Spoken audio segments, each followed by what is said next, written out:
Ada apa denganmu? Tanya Megan kala melihat Mario sekali lagi membanting pintu. Lelaki itu tidak menghiraukannya, membuat Megan kesal merasa tidak dihargai.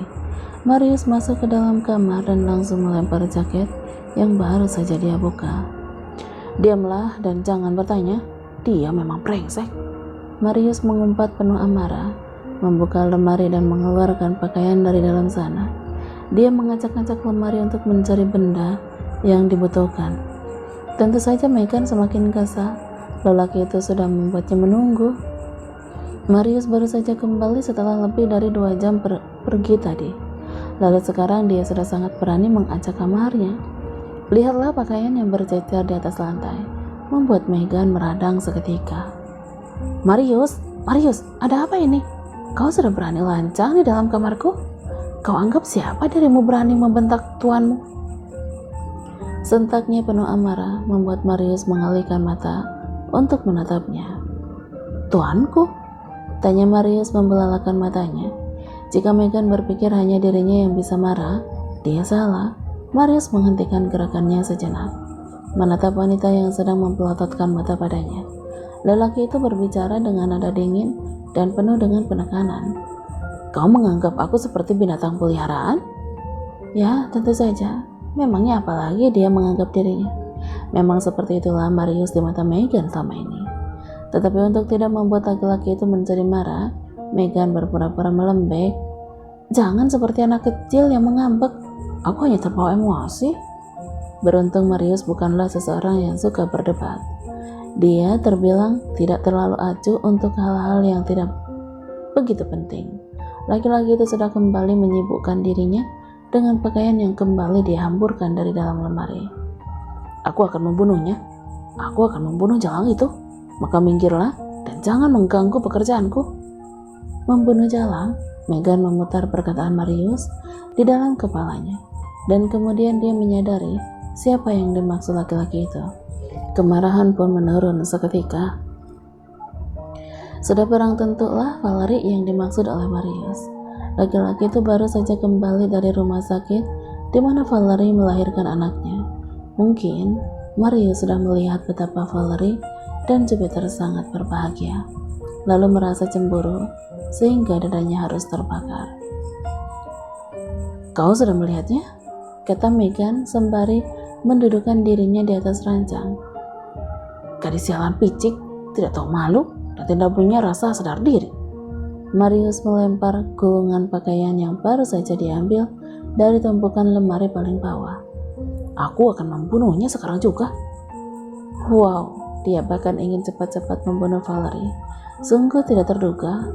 Tadinya Megan ragu jika mungkin Marius hanya akan sedih melihat kebahagiaan Valerie dengan Jupiter. Tapi siapa sangka, justru laki-laki ini di luar dugaannya.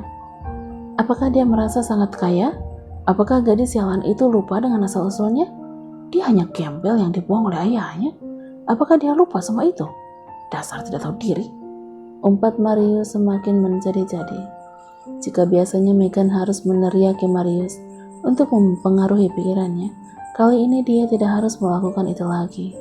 Marius sendiri terlihat sangat membenci Valerie, sehingga laki-laki itu terus saja mengumpat untuk Valerie. Megan menjadi penasaran, apa kira-kira yang membuat laki-laki itu seperti dirasuki setan secara tiba-tiba? Marius, apakah kau bertemu dengan Valerie? Apa yang dia katakan padamu?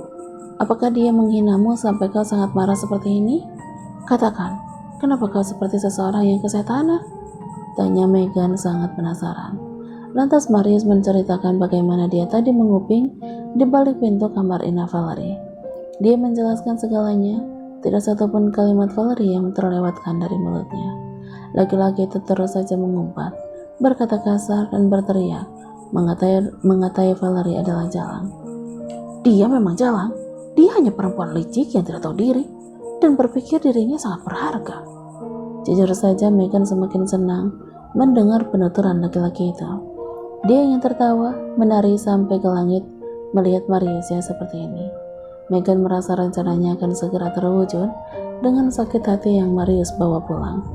Tapi tetap saja, Megan selalu membuat kejutan yang tidak terduga untuk mengelabui seseorang.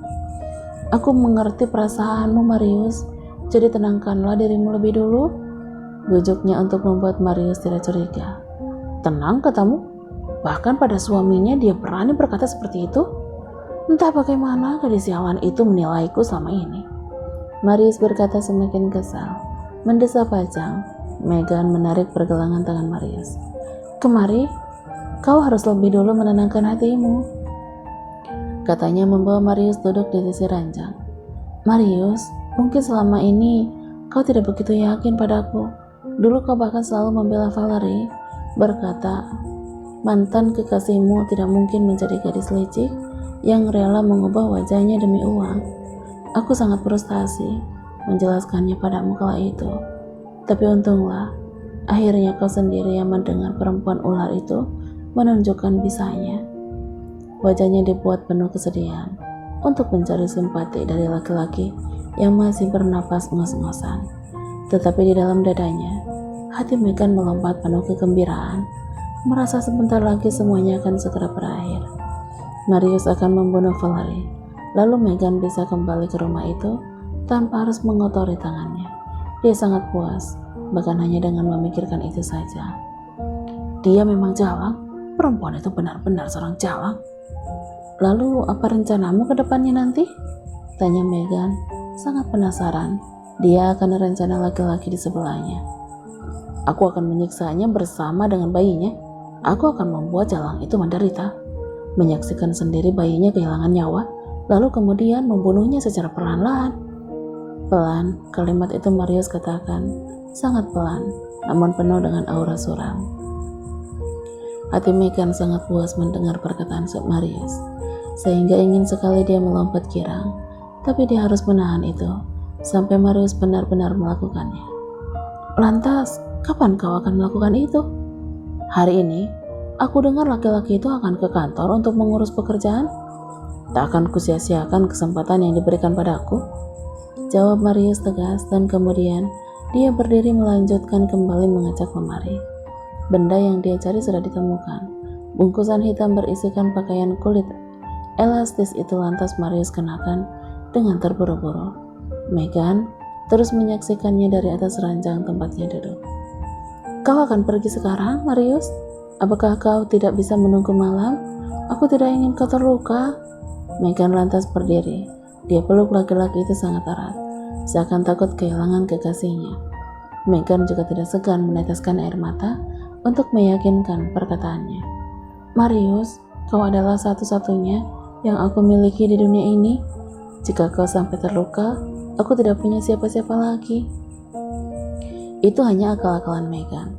Jika ditanya perasaannya, tentu saja dia tidak begitu peduli akan keselamatan laki-laki itu. Baginya Marius hanya sebatas pemuas nafsu dan suruhannya. Megan tidak peduli andai Marius kembali dengan tubuh tanpa nyawa sekalipun. Dia bisa mencari laki-laki lain untuk dibawa ke atas ranjang. Tetapi jika laki-laki itu sampai gagal membunuh Valerie, Megan sendiri yang akan rugi. Namanya akan terbawa. Lantas Jupiter akan mencarinya. Siapa yang mau mati konyol di tangan Jupiter? Tentu Megan tidak mau. Aku sudah merencanakannya. Kau tunggulah di rumah dan nantikan kabar baik dariku. Lantas Marius melepaskan tangan Megan dari pinggangnya dan berlalu dengan cepat. Dia sudah tidak sabar ingin segera tiba di rumah sakit. Raina, ada apa sayang? Kenapa kau terus menangis? Valerie menepuk-nepuk pelan bokong putrinya yang tiba-tiba saja terbangun dan menangis. Belum sampai 5 menit sejak Raina terlelap, bahkan Valerie masih memeluknya di dalam dekapan, dan tiba-tiba dia terbangun dan menangis sangat kencang. Sebagai ibu baru tentunya Valerie menjadi panik, apalagi di dalam ruangan itu hanya ada dia bersama putrinya. Sayang, kau merindukan ayahmu? Astaga, ayah baru saja pergi belum sampai setengah jam. Bagaimana jika dia harus bekerja seharian? Kata Valerie lagi, memasang senyum untuk mengusir sedikit kepanikan. Bayi kecil itu masih terus menangis. Apakah dia mungkin haus? Tapi sepertinya tidak mungkin, mengingat Valerie masih baru menyusuinya beberapa menit yang lalu. Benar bukan, ketika Valerie menyodorkan ASI untuk Raina, anak itu menolak dan terus saja menangis. Sayang, cup, sudah ya, ibu akan menggendongmu. Kenapa juga jadi Valerie? Tadi Valerie buru-buru menyuruh Jupiter pergi ke kantor. Setidaknya sampai pengasuh tiba di rumah sakit. Seharusnya Jupiter menemaninya di sana. Valerie sedikit menyesal ketika berkata pada Jupiter bahwa dia bisa mengurus putri mereka sendiri. Dari yang tadinya dia duduk di atas ranjang, kini berdiri dan menyayunkan pelan putrinya di dalam gendongan. Valerie mencoba berbagi cara untuk mendiamkan anaknya, tetapi tetap tidak berhasil. Tanda-tanda kedatangan pengasuh pun belum terlihat. Valerie menyerah dan berpikir tidak ada salahnya dia memanggil perawat rumah sakit. Bukankah hal seperti ini juga tanggung jawab pihak rumah sakit? Bisa saja ternyata bayi Raina merasakan sesuatu yang tidak nyaman. Dengan menggendong Raina di dalam pelukan, penuh hati-hati dia bawa bayi itu keluar menuju pintu. Dan betapa terkejutnya Valerie ketika dia akan keluar dari sana. Tepat di depan matanya, seorang laki-laki menghalangi langkah Valerie. Tatapan matanya tertuju ke manik Valerie. Garis bibirnya menipis bengis dan aura kebencian menguar dari ekspresi yang dibawa oleh laki-laki itu. Halo Valerie, kau terkejut melihatku? Jika tadi Valerie hanya terkejut, kali ini dia merasa seakan dunianya runtuh seketika. Bagaimana bisa? Dari mana laki-laki ini mengenal Valerie? Dia tidak pernah menceritakan apapun terhadap mantan kekasih yang sudah lama tidak ditemui. Ya, dia adalah Marius. Laki-laki yang tengah berdiri di depan Valerie adalah mantan kekasih yang dulu pernah dia cintai. Tetapi itu dulu, jauh sebelum kehidupannya berbalik. Sebelum wajah Valerie berubah seperti sekarang. Dan itu pula lah yang membuatnya panik. Sebab sejak kejadian Valerie mendapati wajahnya menjadi aneh seperti ini, dia langsung menghilang dari desanya. Valerie membawa Nicky ke kota sebab tidak ingin Marius menganggapnya tidak normal. Manusia mana yang bisa dibilang normal ketika mengubah wajah tanpa sebab? Marius tentunya tidak akan mempercayai cerita Valerie. Tetapi bagaimana laki-laki itu bisa mengenalinya? Marius kau? Kata Valerie, tidak mampu melanjutkan kalimatnya. Tangisan bayi Raina masih terdengar, menyadarkan Valerie dari keterpurukan yang cukup lama. Dia teringat kembali akan tujuannya untuk memanggil perawat di ujung lorong. Maaf, aku harus keluar. Bisa kau bergeser sedikit? Keluar? Marius mendengus segera menarik pergelangan tangan Valerie. Ya, aku memang berniat membawa kau keluar dari tempat ini. Lantas dia menarik Valerie.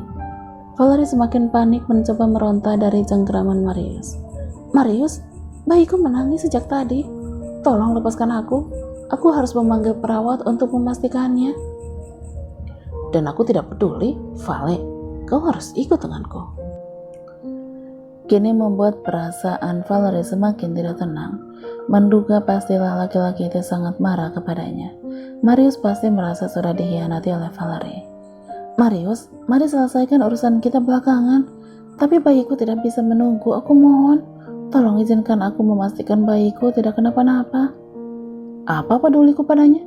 Sentak Marius, dan sigap dia menyeret gadis itu menuju parkiran yang sudah tidak tinggal beberapa langkah lagi. Kau harus membayar semua kecurangan dan juga kelicikanmu, Vale. Bagaimana ini? Tidak ada satu orang pun yang bisa Valerie mintai bantuan. Marius terus memaksanya ikut menuju mobil yang terparkir di depan sana. Meski Valerie meronta dan terus memohon, laki-laki itu tidak mempedulikannya. Masuk, dia mendorong punggung Valerie untuk memasuki mobil. Tidak mungkin Valerie menurut begitu saja. Dia seorang istri, juga ibu yang bayinya tengah menangis tanpa henti. Valerie membutuhkan seseorang untuk menenangkan bayi Raina. Bukannya harus masuk ke dalam mobil laki-laki lain. Tolong jangan seperti ini, Marius. Aku sudah menikah. Kau tidak boleh membawa istri seseorang. Masuk, kataku, atau kau akan melihat bayimu kulemparkan ke jalanan. Dengan sekali sentakan, Marius merampas bayi Raina dari dekapan Valerie, membuat bayi itu menangis lebih kencang lagi. Bayiku? Bayiku Marius, kembalikan bayiku. Bersusah payah Valerie mencoba mendapatkan putrinya dari tangan laki-laki itu. Seperti anak kecil yang merengek, dia bergantung di tangan Marius untuk merebut bayi yang didekap sangat kuat oleh laki-laki itu.